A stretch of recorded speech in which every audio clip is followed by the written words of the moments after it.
Olá, esta é a 11ª videoaula do curso online sobre Previdência, promovido pela Rede Previdência. E o tema de hoje é a Previdência Complementar. Alguns discutem, há uma discussão na doutrina sobre a natureza.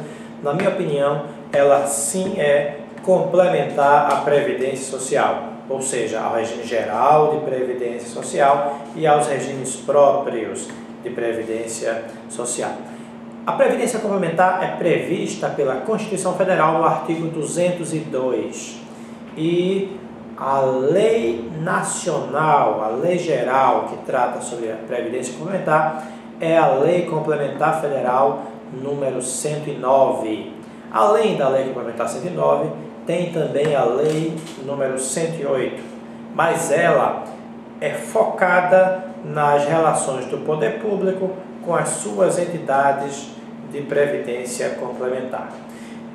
Mas antes de falar sobre essa questão mesmo da Lei 108, da relação do poder público, é importante entender o universo da previdência complementar.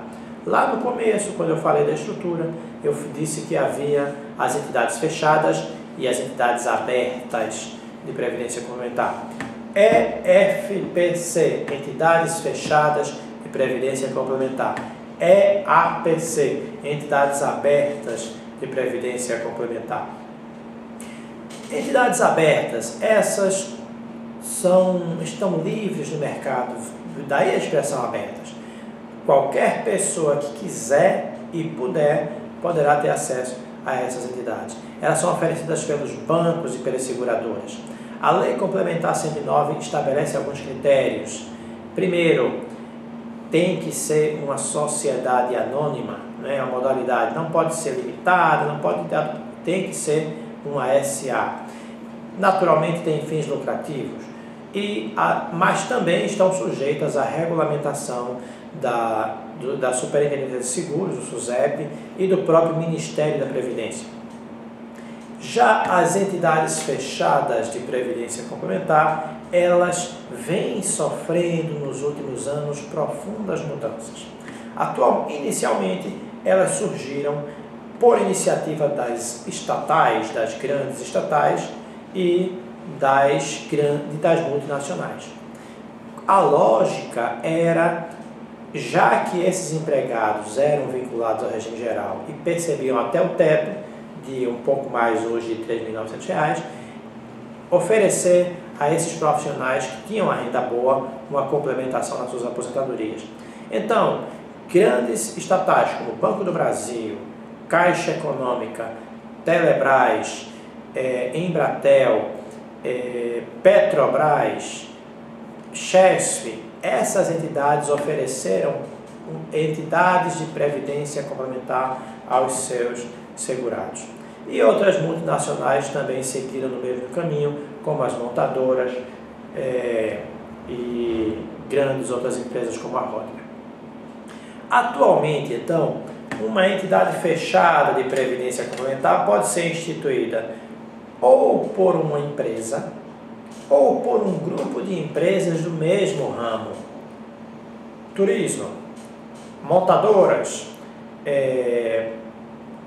uma determinada produção, siderurgia, elas podem se agrupar e oferecer para os seus segurados uma previdência complementar, uma entidade de previdência complementar que lhes vai garantir previdência complementar. Isso é o mais tradicional, mas a partir da Lei Complementar número 109 surgiu uma nova figura que também poderia oferecer. São as entidades setoriais ou classistas ou profissionais. Nesse universo cabem entidades como a OAB, que hoje tem um fundo de pensão chamado OABPrev, cabe o CREA, cabem sindicatos de trabalhadores, de empresários, cabem federações, confederações, enfim, entidades de profissionais ou entidades de categorias ou entidades econômicas que congregam certos segmentos podem oferecer para os seus membros e para os seus empregados entidades fechadas de previdência complementar. E a terceira, que já estava regulamentada desde a emenda 20 de 1998, mas que até hoje não estava funcionando, é a previdência complementar para o servidor público, cujos primeiros passos começam a ser dados com aprovações recentes no Congresso Nacional para os servidores da União, em São Paulo para o Estado de São Paulo e em vários estados cujo movimento começa a se deflagrar.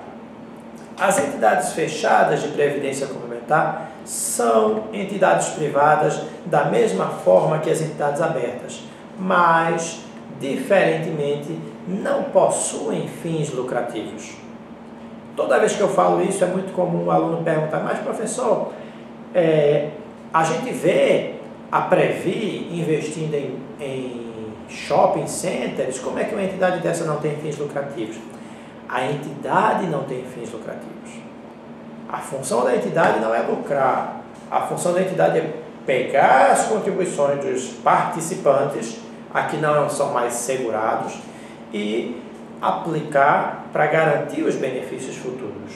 Então, o que ela faz é pegar recursos e investir para que esses recursos financiem os benefícios dos seus participantes. Essa é uma característica importante. A entidade não tem fins lucrativos para si mesma. Um outro aspecto da previdência complementar é a própria nomenclatura. Enquanto na previdência social nós teremos o empregador, nós teremos o poder público, aquele que impulsiona a formação de uma EFPC se chama patrocinador.